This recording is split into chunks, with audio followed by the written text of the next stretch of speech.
Hello, everyone. Thank you for joining us today. My name is Mcetywa. I am the moderator for today's Digital Dialogue and the Communications and Community Organizer at the Civic Tech Innovation Network.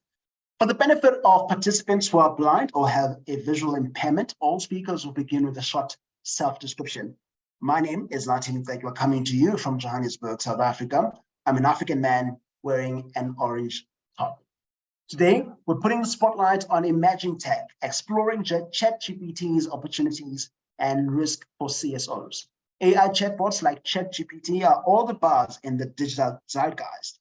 The implications for many businesses and educational processes are many more implications are yet to be known. But what we do know is that these platforms are changing the way we approach work and ultimately how we streamline processes in our daily work. Some important questions we are going to be asking today include: how do we integrate AI chatbots in our work without losing people-centered approaches to CSO work? What are these AI chatbots likely to do for us in the future? What does this mean for job security in a society where there are limited job prospects, particularly in the global south? What does it mean for the ever-growing inequalities in our society? Will these tools become a crutch for society's ability to learn and think independently? To help us discuss these questions and more, we're delighted to welcome Adeboro Odunlami, who is the Program Director at the Resilience Technologies, and Edzai Zvobwo, who is the founder of MathsGee, and lastly, Varoon Bashyakarla, who is a data scientist and statistician. Each panelist will be giving their 5-minute input, and then we'll have some discussion and questions thereafter. I'll now hand over to Adeboro to get us started. And please begin with a brief self-description, Adeboro. Hi, Adeboro. Thank you, Nathi, and hi, everyone. It's nice to be here. Just a little self-description. I am a Nigerian. I'm wearing a black print dress and I have glasses on as well. So I'm a black woman. So my intro remarks are very simple. I'll start by saying that almost everyone has an idea of the opportunities and the risks that arise as a result of the use of ChatGPT or other forms of generative AI tools for businesses or even in the education system. That's a common conversation. However, we must always remember that in conversations around the internet, including products on the internet, especially products that have such wide adoption, all stakeholders must be considered, and that's including CSOs. I know many of us here are from the civic society or the civil society space, and I must say that you are also valid. You are also valid stakeholders to be considered in this conversation. And so I'll start with one very clear opportunity that arises for you, for CSOs in the global south, as we witness this technology and how it impacts business and human rights. And one of the clear opportunity here is the opportunity to contribute to policy making around AI in the global south. Whether it's a blessing or a curse, this field hasn't been very, very well developed all around the world, but particularly in the global south. And we see that a lot of policy issues actually arise from the use of these technologies, from the use of ChatGPT or other forms of similar technologies.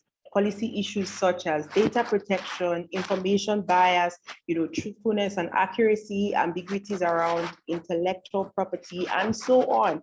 These issues arise, they exist, and they probably will get more complex. So I believe that now is the time, this is the opportunity for CSOs in the global south to build their muscles, to educate themselves and to say, okay, how do we think about this going forward? What do we want? How do we create policies that are future-proofed? Things like that. And also to participate in these conversations. So if there already exists conversations, say within your region or within your nation or state, where these conversations are already happening, say in law or whatever, then it's important. Oh, okay, I hear that there's some noise in the background. I hope it's clearer now. Then it's important for you as a CSO to join that conversation. And the saying where they say that if you're not invited to to the table, you should, make your own chair and bring it to the table. I would say that as well, to say that it's important for CSOs to also see the opportunity to bring and initiate those conversations, to bring up those conversations and initiate them. The second thing that I will speak about quickly, and I kind of already touched on it, is the risk that arises in the use of ChatGPT or similar technologies.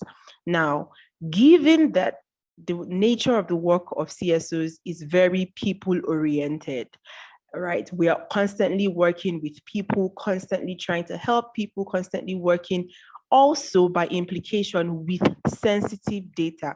It becomes extremely risky to feed these personalized data or these sensitive information into these kinds of tools without properly understanding the ramification and extent of the protection that the personal data would enjoy. So, it's still an ongoing conversation. Nobody really knows. There is a privacy policies, there are probably laws here and there, the speculations here and there, but because there's just that chance that we don't quite know what the protection our personalized data can enjoy, it's important that the work that we do, the people-centered work that we do, is protected and the people are protected.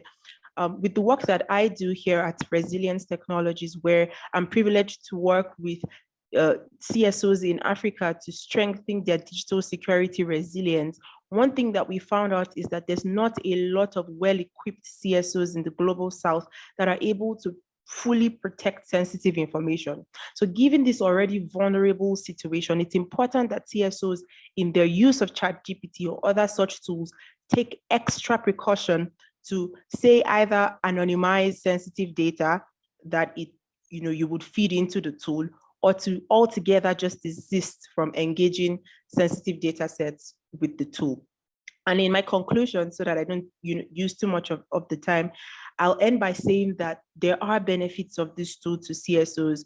We are no longer in the age where we say that stay clear of these technologies, but we've passed that age. It's we're in the future, and so there are benefits to CSOs, to businesses, to everyone.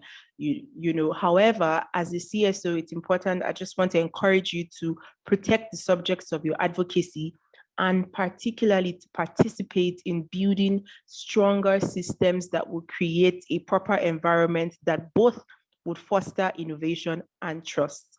Thank you very much. Thank you, Adeboro, and I'm hoping that throughout this discussion we'll sort of talk about the angle of policy that you're coming here with today. And I'm hoping there's some questions from the audience to sort of look at that question as well. So we are going to go to the next speaker, Edzai, and sort of look at his angle and what he thinks are the risks and opportunities of AI chatbots that are all the buzz at the moment. Go ahead, Edzai. Sure. Thank you very much, Nati. My name is Edzai Zvobwo. I am based in Johannesburg. I am a 41-year-old male, and I'm wearing a black t-shirt and glasses.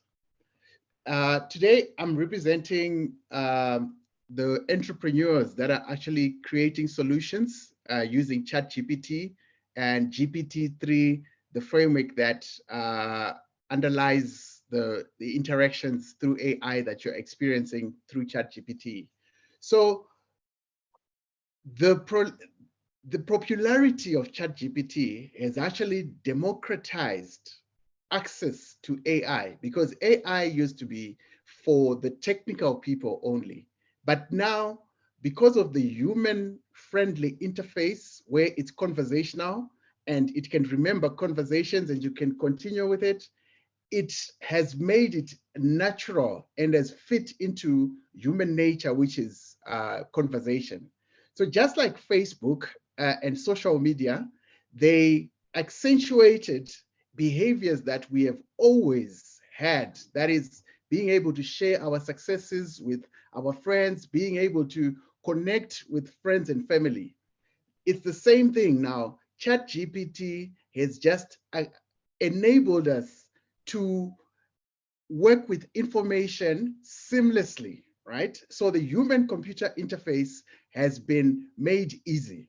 So that means that with the democratization of access to information, there is now what we call a near zero marginal cost to access to information. That is, information is now readily available for those that are online. So that is on condition that you're online. So this is a good thing because that means that information is not expensive for other people compared to the privileged ones, right? That means that everyone has access to the best database of information that the world can offer. The only problem that has happened is that not enough people in the global south have been part of the data generating process. So you find when ChatGPT was opened, a lot of people in the global north actually participated by using ChatGPT, and not enough people in the global south did the same. So that means that the inherent biases that were there from the original corpus, that is the original data that was used to build ChatGPT, and then the reinforcement learning that happened from humans as people were using. Because basically what we've been doing is we've actually been teaching ChatGPT by using it. So that is a problem. So we need these companies like OpenAI and others that are in the AI space to be deliberate in collecting African and global South data. So that is one thing that is important.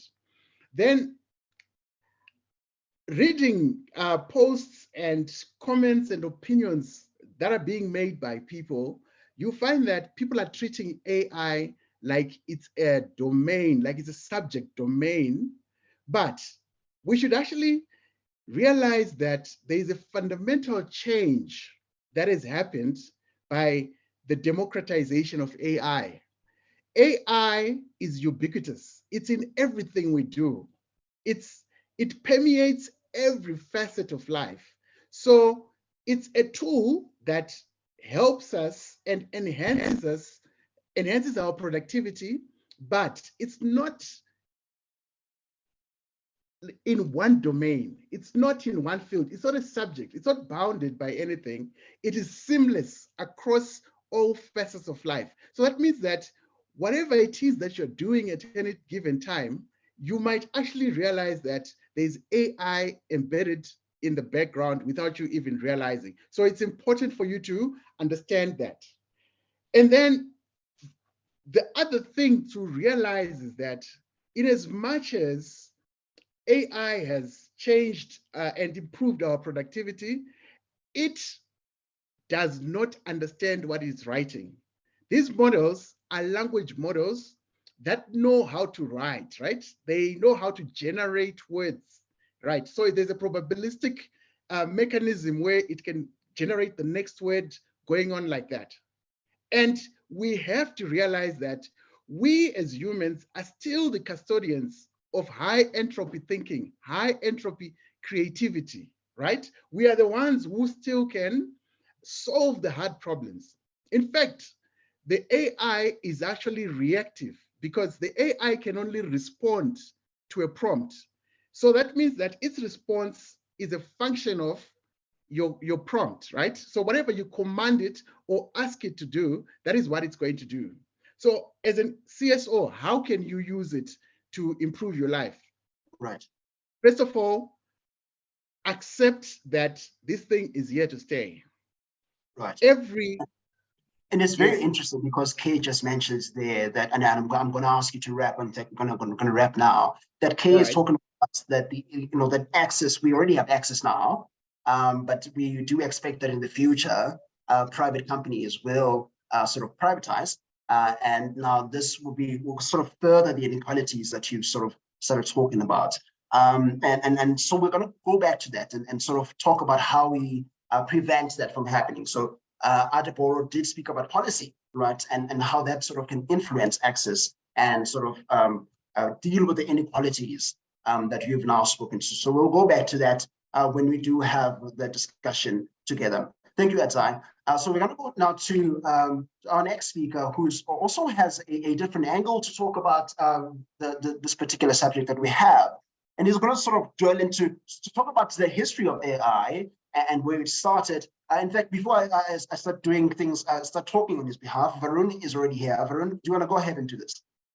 Hi, everyone. Yes, thank you, Nathi. My name is Varoon. I'm an Indian American man joining in from Berlin. I'm wearing a light blue shirt, have a beard, and short black hair that's turning gray at an alarming rate. I am happy to be with all of you today, and thanks to CTIN and ICSC for the opportunity to come talk with all of you. Obviously, ChatGPT is so new that it's tough to predict what sort of challenges and opportunities it will present, but much like the methodology that algorithms use to predict the future, I thought it would be informative and useful and helpful for all of us to take a look at the past to help ground this discussion about what could be coming down the road. So in that vein, I'd like to briefly contextualize this with a bit of history, as Nathi just mentioned. Next slide. This is a photo from IBM showing a 1964 mainframe computer room full of buttons and keys and switches. And around this time, experts, including labor scholars, sociologists, others, speculated quite optimistically what datafication and engineering and technological innovation would bring us, that it would liberate us from the constraints of industrialized economics. And in doing so, they painted a picture for what computing and the internet would bring us, and painted pictures like this. Next slide. Like more carefree leisure time, this photo was also taken in the 1960s and shows people swimming and chatting, lounging around a pool on a sunny day, basically just chilling and enjoying their lives.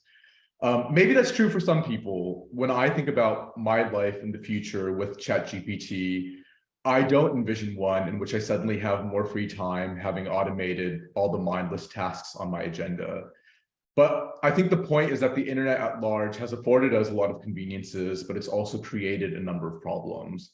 And I think that's the case with digital technologies in general, and ChatGPT is no exception. They've solved some problems and created others. And we've seen this before, particularly when on the cusp of what feels like a technological turning point. Next slide. All right, this slide shows two statements. The first one is from 2012, from Mark Zuckerberg's statement of intent to take Facebook public. And the second one is from OpenAI's blog from exactly 1 week ago today. Zuckerberg wrote, "We often talk about inventions like the printing press and the television. By simply making communication more efficient, they led to a complete transformation of many important parts of society. They gave more people a voice, they encouraged progress, they changed the way society was organized, they brought us closer together." Just a week ago, OpenAI wrote, "We want AGI, that is artificial general intelligence, to empower humanity to maximally flourish in the universe. We don't expect in the future to be an unqualified utopia, but we want to maximize the good and minimize the bad, and for AGI to be an amplifier of humanity." So although OpenAI's statement is slightly more tempered, they both have a very optimistic take on technology and technology's role in our lives. Next slide, please. Here's another example from those same two sources. Zuckerberg wrote, "We believe building tools to help people share can bring a more honest and transparent dialogue around government that could lead to more direct empowerment of people, more accountability for officials, and better solutions to some of the biggest problems of our time." OpenAI wrote, "Generally speaking, we think more usage of AI in the world will lead to good, and we want to promote it. We believe that democratized access will also lead to more and better research, decentralized power, more benefits, and a broader set of people contributing new ideas." So as you can see, both 10 years ago and today, the creator of these technologies evangelized their democratizing forces. But I think that lofty vision of the internet as a democratizing force never really came to fruition, particularly in the global South. And I'm uninclined to believe that it will suddenly become true now with the emergence of ChatGPT. But I think it's not all bad news either. Next slide, please. ChatGPT does present us with a number of opportunities, like accessibility, like in terms of efficiency and automating rote tasks, like in helping people upskill. And I would just add a fourth here briefly, which is that with the presence of ChatGPT, I think it is an opportunity for civil society organizations in the global south to set the standard for what they deem ethical and what they deem human-centric if they choose to incorporate ChatGPT into their work. Next slide, please. But obviously, there are a lot of challenges as well. Just very briefly, I think we'll see a surge in online scams. ChatGPT has already spurred a revived conversation around labor rights, issues around job displacement, concerns about digital sovereignty for the global south, privacy issues, some of which have been briefly mentioned, and exacerbating existing issues with respect to the digital divide. I'm happy to answer questions about these and elaborate on them during the Q&A later, but for now, thanks so much for your attention. Right, thank you so much, Varoon. Now, so I'm going to call the whole panel to sort of to come together now so that we can have a dialogue between the four of us here.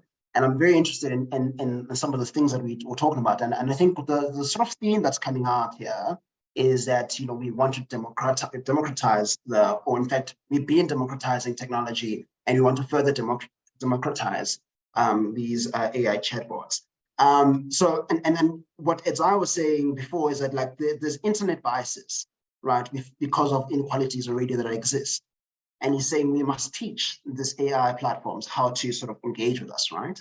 But somebody here on the chat is talking about how, you know, there's still fear around, you know, data protection. You know, people sort of have some hesitance around giving away their data. And so because of that hesitance, particularly in the global south, I mean, do you think we will ever get over those internet biases, those inherent biases rather, that we have now?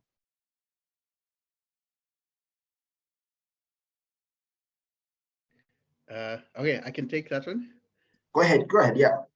Sure. So I think that right now it's murky waters because no one has actually thought about who owns the data. Is it the prompter, or is it the AI that responded? Who owns the data? So yes, I know Bing, Microsoft through Bing have tried to attribute, but still it's not good enough. So it will take some time, of which I think the regulations in Europe around GDPR are a good start. We could use that as a base to actually think about what this means for us, you know. And I see a situation as well, if these AIs are not trained on data from the global south, we'll have a situation almost analogous to the search engine era, where if your results are not on top on Google, then you are not discoverable. So right now, the question is, are you discoverable on ChatGPT? Because if everybody is using ChatGPT as a source of information, then it will be in my interest as a business owner to want to be found on ChatGPT. So I will definitely give my information there so that it serves my self-interest. Right. And just in relation to this question, and I hope Adeboro can come into the screen, or she's here now. You know, there's a question that was sent to us before, and talking about the, you know, sort of privacy risks involved with AI bots like ChatGPT. The question says, we have lately seen US legislators deciding that they can access menstrual tracking apps to build cases against women they suspect of having abortion, using abortion, they say. But what should civil society be saying about how can it all at all the EU model of data privacy legislation, as in the EU AI strategy, be used in digital diplomacy to further privacy rights for activists? So I think that's a sort of a policy question that perhaps Adeboro can take on. Right. So, I mean, as I said in my intro remarks, privacy issues are actually a big Big deal regarding ChatGPT and similar tools. I think the first place you want to look at would be, I mean, if I were a journalist, I'd probably look at the privacy policy of the platform itself and say, okay, what does it say? And when you look at the privacy policy that OpenAI has provided, it doesn't look, on the surface, it doesn't look fishy. It tells you how it collects data. It tells you what personal data means to the platform. It tells you who it shares the data to, and provides many of those things. But there have been warnings by data privacy experts just to be careful. I see that there is, I think there's another question on the chat as well about data security and digital security and data privacy. And yes, it's a big issue. I would say if I was talking to just like a random person, to say, just be careful with the kind of information that you feed to it. For instance, we see with something similar like Clearview AI, where regulators rained down on them because they had surfed the net, because they're using the large language model, right? They need lots of this data. So it's not just going to be data, probably not just going to be data that you provide them with. However, this is information for users. As CSOs, how should you be thinking about engaging these conversations? One, I think that CSOs, especially CSOs in the Global South, which is what we're discussing here, should continue to bring the heat as usual. That's our work. And how do you do this? One would be to keep reminding OpenAI about the policy standards that are expected of them, right? So there are policy standards that are to be expected, and you have to keep reminding them, and also keep educating people. It's a big task for CSOs to engage in education and enlightenment. So it's important to carry out that role and educate people on how to use these things responsibly and how to use them safely as well. Next is to demand that more responsibility be taken by the company to ensure that its platforms are used properly. And so that's just the work that CSOs are required to do. And as to the question of the EU AI strategy, yes, I think the EU is forward thinking with many of its laws on privacy. I know Edzai already mentioned the GDPR. Even with the GDPR, I think that's where AI becomes really interesting, because even with the GDPR, for instance, there is the right to be forgotten, right? If I said to OpenAI, look, I want all my data that you've collected, every single thing that is on your ChatGPT, please return them. How effective is that really? That's the question to be asked, because the data set has already been used to train the tool. So even if it's returned to you, it's already, it has already contributed. So that's something to think about. But there is an EU AI strategy that the EU is working on right now.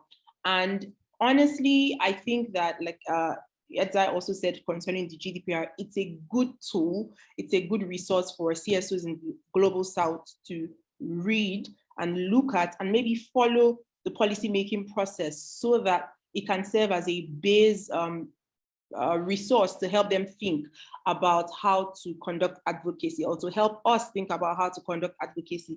For instance, the AI strategy, just one of the things in the strategy, it classifies risks into different levels. And that, I thought that was really interesting, because we cannot probably apply as much force or the same level of force to all kinds of risks. So there are unacceptable risks in the designing or in the creation of these AI tools. So say, for instance, ChatGPT tells you go on ChatGPT and say, hey, what should I do today? And ChatGPT says, hey, you know what? Jump off a building. That's an unacceptable risk, because we know that the kinds of people that will be using this platform, or rather, ChatGPT is open to all kinds of people. And some people may say, anything it tells me to do, I'm going to do it. So that's an unacceptable risk. And so that's also something that can help us to think, maybe not just even privacy, but a range of policy issues that arise that can help us to think about, how to conduct advocacy around the matter. So I like that Claude Alain in the sort of in the chat here is sort of pushing back against some of the stuff we're talking about now, particularly around risk. I think we're talking a lot about risk. We should also focus on innovation. If we start with regulation, nothing will happen. We should not paralyze creativity with our policy mindset. So I think that's a very interesting take, and I'm going to come to you guys to sort of answer that. But there's also another question around what are some of the practical ways in which you can quickly engage people from the global south in informed discussion about AI and society to enable diverse communities, influence its development and deployment. How can you build on or adapt humanitarian participatory approaches? So I'm going to come to you, Varoon. I don't know if you're very comfortable with this one, but I'm going to come to you and sort of let's talk about how do we sort of move away from the what she said, the legislation or regulation mindset that we already sort of starting with now. Yeah, thanks for this question. I am realizing over the course of this conversation, I think I may have quite a different view on some of these matters. In the spirit of, I think, the original view of the internet, I am also generally of the belief that the less regulation, the better, the fewer restrictions, the better, the more freedom we can preserve on the internet, the better. As Adeboro just mentioned, I think, when we ask this question of what can organizations in the Global South do, I think, as you mentioned, Adeboro, one is to bring the heat, one is to demand more of the companies. Obviously, another option, as kind of you were saying, is to advocate for more or stricter or new policies that are better enforced. But I think that, to go back to one of the threads that was mentioned earlier, another option is to choose not to use these technologies. I realize that might seem quite radical, but just because they're available doesn't mean that they need to be used. I think if anyone in the world should be healthily suspicious about these companies, for-profit companies that I should mention, OpenAI started as a nonprofit. They end up refashioning themselves as a for-profit company. These are for-profit companies who I think we should all have a healthy level of suspicion about how our data is being used. That example about people seeking abortion in the United States is, I think, a case in point. I think we all are familiar with stories over the years. Now it's such a mainstream topic about the ways in which our information is being used in problematic ways in the hands of the entities who own that information when we feed them this information, for-profit companies. So that's one. I think a healthy amount of suspicion is in order. This topic of bias was already raised, that these models are trained on a corpus of data that's not very representative of lived realities in the Global South. And I think in the process end up reinforcing Western cultural and ideological hegemony, simply because that's just what they've been fed. So I think, bias is another piece. We haven't really unpacked this, but this is a whole other topic itself, which is the collection of labor violations that occurred in the construction of these companies. Often these technologies rely on a lot of hidden labor, exploited labor, largely from the Global South, that goes undercompensated and underacknowledged. And I think it's also important to remember that these companies are vying for the offline populations in the world. For much of North America, much of Europe, these are communities already online, entrenched in these online ecosystems. That is not the case for chunks of the Global South. And it is, I think, when you take a step back, not such a clear decision to simply participate in these technologies just because they exist. And so I think that's an important point to keep in mind. If we're interested in doing something like humanitarian aid work, for instance, I think it's not so clear-cut, in my opinion at least, that simply leveraging a solution like ChatGPT because it exists is actually in line with the principles of something like what humanitarian aid is trying to achieve in the first place. That's respecting the autonomy and freedom from influence and human rights of all of its subjects in the process. Thank you, Varoon. So now the question from in the chat from Hamid from Central Africa about he's saying, how can ChatGPT be used to empower and amplify the voices of marginalized communities in the Global South? And I think that's an important question. And how can you avoid reinforcing existing power dynamics or perpetuating harmful stereotypes? I don't know if Edzai can take this on and probably provide some examples for us, as Hamid has asked it. Sure, thank you very much. So just as an example of application of ChatGPT in the Global South, so I have a platform called MathsGee, where it's like Quora, basically, where students have gone in to ask questions and we give them answers. But then you find that with the emergence of GPT-3, we actually are able to give better service to our students, because we can give them 24/7 instant answers. But instead of taking jobs, we actually had to employ more people to be able to verify what is being generated by the AI. So that means that we have harnessed the power of ChatGPT, but there is a positive in that because we are employing more people.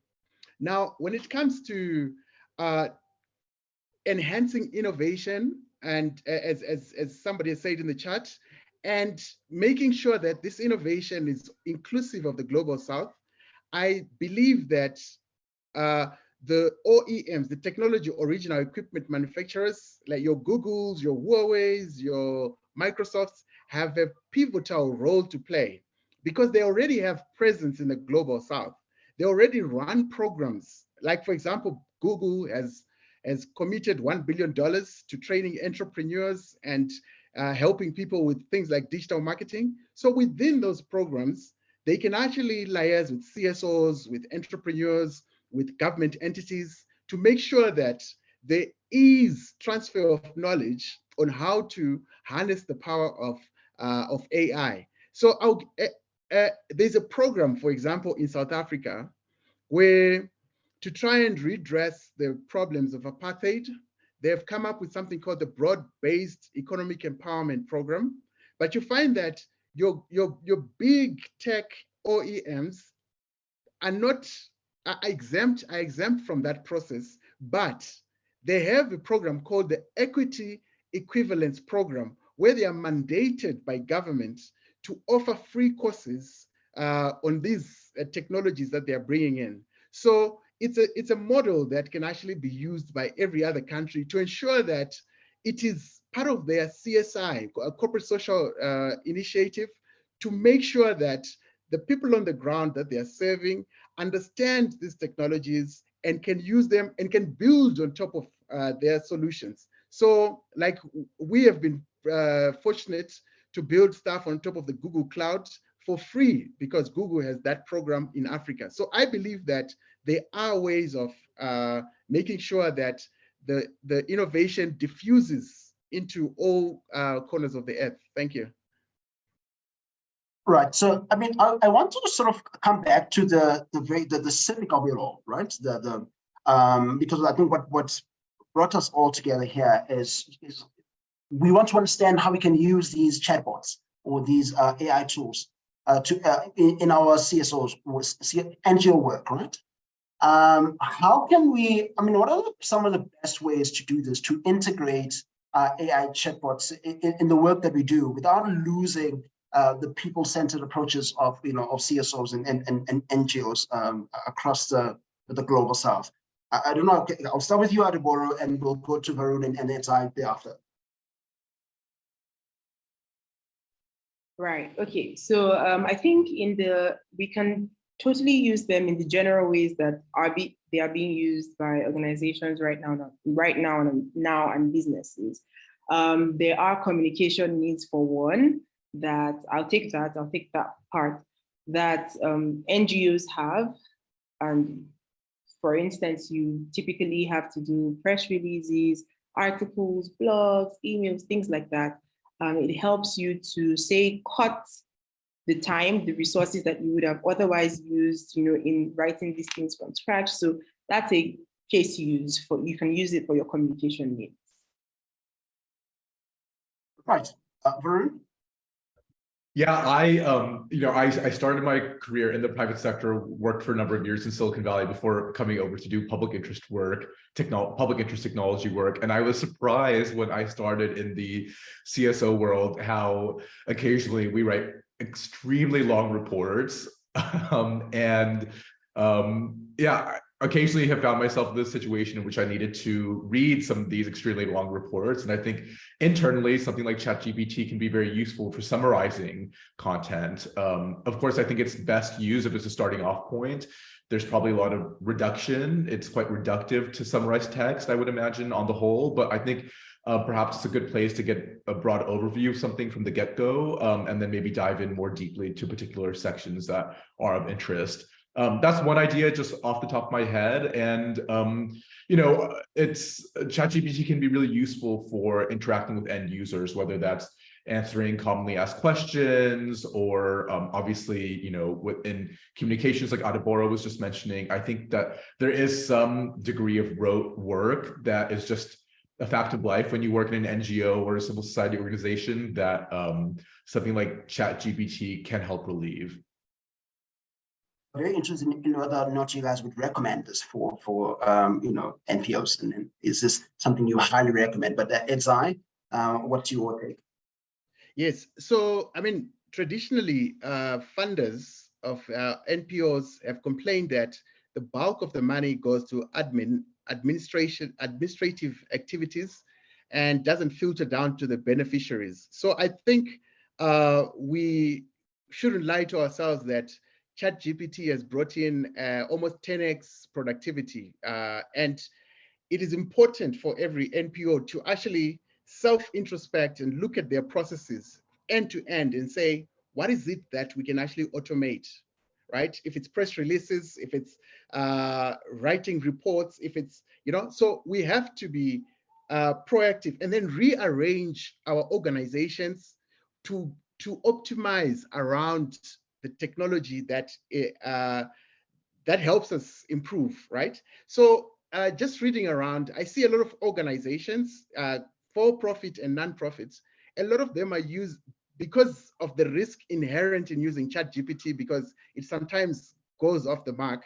A lot of people are using the safest method, which is you take your documentation, the ones that you have within your organization, and upload it onto ChatGPT, and then generate stuff using your information, right? So that is one thing that you can use safely and be 100% sure that what I'm getting is factual information. And also, let's not forget that we live in a predominantly capitalistic society. And capitalism is a system that is premised on the idea of being able to convert information into actionable knowledge. So here we have a chance to say, information is available. How can you as an organization or as an individual turn that into actionable knowledge? And that is where your creativity comes in.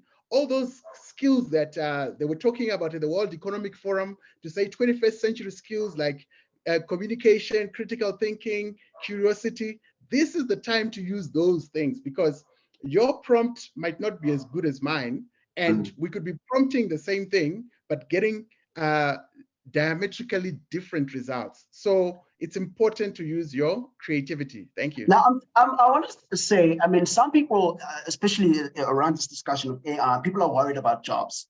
Edzai, do you think this, will take away jobs, or is this, are we worried for nothing?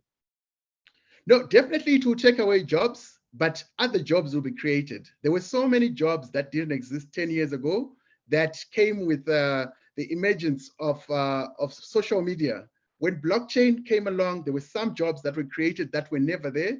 So I believe that as a species, we are regenerating at any point in time. And this is just one of the milestones in the journey of the human species. And we have to make sure that we strive to create jobs. This is a tool that can help us. Imagine if the horse carriage people had blocked the car from going forward because it was faster, because it was more efficient, then it would have been a problem. So let's embrace it. Let's keep it safe to the extent that we can, but let's be creative and come up with new roles. For example, if you see my LinkedIn, I'm now called CEO and prompt engineer, because that's what I do nowadays. Thank you. That's a new title. I've never heard Yes. prompt engineer before. Congratulations on the new title, Edzai. Now, there's a question that was directed to specifically to Varoon before. Now, perhaps I can just kind of move it around and see if the panel have any opinions about this, particularly around the work that they do. There was a question about saying, what are the top 3 rules everyone should follow when using ChatGPT or other LLM-based tools? So, you know, as somebody who's worked in Silicon Valley, Varoon, you will take that question and we'll also tackle it from a policy angle, from an entrepreneurial angle, from a data angle. So let's start with Varoon, and what are your sort of 3 rules when you want to engage with tools like these? Yes, I think number 1, don't feed it any private information, first and foremost. You know, if you're working on something for your company, try not to copy and paste sensitive company information in there, or even your company's code. So don't feed it any private information, I'd say number 1. Number 2, maybe just be aware of some of its limitations. ChatGPT was trained on a set of data that ran into 2021, but not beyond. So if you're trying to learn something about what happened in the news yesterday, you're going to see it be of limited use just simply because of the set of data it was trained on. Not totally, not useful, not very relevant, not well equipped for dealing with anything related to current affairs. And I'd say finally, don't trust it blindly, in parentheses, blindly. Don't take results at face value. I think there are many of examples now all over the internet about demonstrating ChatGPT returning information that's known to be false or questionable. So I would say, you know, use it as a discovery tool, but don't blindly trust it. Right. Adeboro, what is your sort of take on this? What are some of the 3 rules to you know, before you engage? I don't know, you can do 1 or 2, but what are your top? I think I have just 1. I think Varoon took like all the words right out of my mouth. I think he's now a policy expert. I would probably say, and this is a rule that I personally use, is don't let it like steal your creativity. So a lot of people just have substituted their brains for ChatGPT, and they just say, ChatGPT, do anything for me. Don't let it inhibit your creativity, because at the end of the day, you are going to, even working within an organization, you're going to need to build yourself. So yes, you're training an AI tool to provide information so you can get other tasks done. But at the end of the day, are you building yourself? So that's what I wanted to add. Right, thank you. Edzai? Yes, so for me, I actually think that you should be aware when you're using ChatGPT, because so many apps have it embedded, and it's you won't know you're using ChatGPT at times. So it's not necessarily going to the ChatGPT OpenAI website. So know when you're using. So be vigilant, right? And also know that this is the beginning of a revolution, a technological revolution that is real, and embrace it. So be vigilant and know this is the beginning, accept it and embrace it. Yeah, thank you, that's me. I mean, so would you guys say you recommend these AI tools? Let's start with Varoon. I want to hear everybody on record say, I recommend it. I don't. We'll come back to you when they do it all. Varoon, do you recommend these tools for CSOs? I neither recommend nor don't recommend. I realize that sounds like a total non-answer, but for me, truly, it's a question of values. You know, if you are, for instance, a CSO in the Global South that works on issues of labor rights, given the gross labor rights violations that occurred in the production of technology like ChatGPT, I think it's totally fair to make the case that perhaps if an organization like yours were using ChatGPT, maybe you're doing your cause at the end of the day more harm than good by using a product of something that you're actively trying to advocate against. On the other hand, you know, if you're an organization with a different set of values, sure, I think that there are many things that ChatGPT could help help you and your organization save time with. But I think at the end of the day, for me, it's really an underlying question of what are your values and what fundamentally are the trade-offs involved in your decision to use or to not use ChatGPT. Right. Adeboro? Right, so I recommend the responsible use of ChatGPT. I know we have you on record saying you recommend this. So don't remove the responsible, I said. The responsible use of ChatGPT without sacrificing also your creativity whilst you use it. And I also recommend, how do I want to put this? I know there's someone in the comment section has complained about me talking about policy regulation, but these things are actually for your safety. I'm not advocating for over-regulation. I'm advocating for positive regulation that protects innovation, protects your rights. So I recommend for more adoption of ChatGPT when there are better policies and checks and balances in place. Right, Edzai? So I recommend the use of ChatGPT. I have you on record. I have you on record. And I hope that the policymakers can keep up with the progress that humanity is making. And my only worry is if there exists a situation whereby almost every piece of content on the internet is generated by ChatGPT or any of those AIs, then are the AIs going to be learning on AI generated data? So that could be a vicious cycle. And what does it mean when we have more generated content than human content online? Thank you. That's a very interesting take there. We're going to wrap in a bit, but before we wrap, I'd like to just get some of your closing thoughts, Varoon, Edzai, and Adeboro. I've loved seeing the chats. It's been very exciting there. People have a lot of opinions about these AI chatbots. Please, we are going to have this recording later on. I saw somebody saying we will have the recording. We'll have the recording later on online on our YouTube channel. So do check those out later. I want to hear some of your closing thoughts, Adeboro, just about these ChatGPT and other similar AI tools. Well, I would have just maybe repeated what I just said, but there's a question that actually interests me in the chat box, which I may just touch on, which is about the use of these tools for children. And you know, the truth is that it's the same thing with already existing technologies. The real work is on the parents. The real work is on the caregivers. Whilst CSOs actually take out time to make sure that they advocate to the companies and to the governments to say, how can we protect our children in the use of these technologies? I think that CSOs in the Global South also need to start thinking about advocacy towards parents and caregivers, where you educate and enlighten them. For instance, ChatGPT says that it doesn't provide its services to anyone below 13 years old.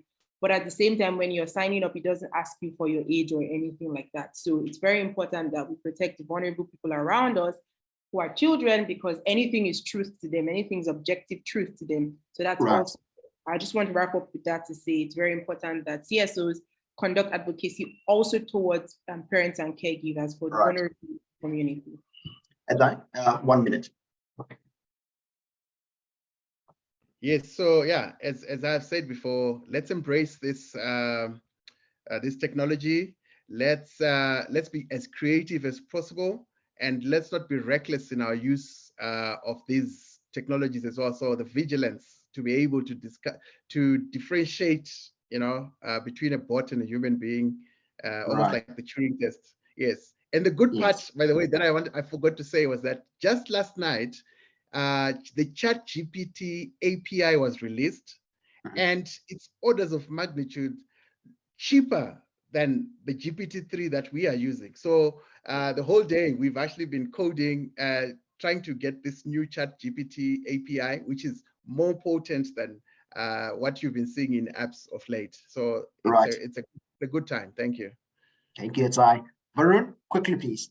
Yes, my closing thoughts, I would say you vote with your participation.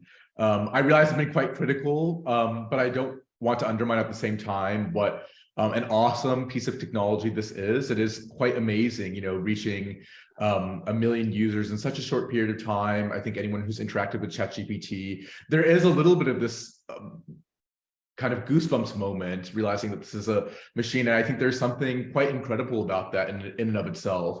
But don't forget what we don't see when we use these technologies, and some of the topics that have come up today about issues of bias, about how these are private entities that have a vested interest in getting much of the offline world online, the labor rights violations, the ways in which our data will be used in ways that we could have issues with. So realize that you vote in choosing to use it or to not, and the choice is yours. Right. Thank you so much, everybody. Thank you guys for contributing your thoughts on this subject today. Thank you to our international sign interpreters and the captioner for their work.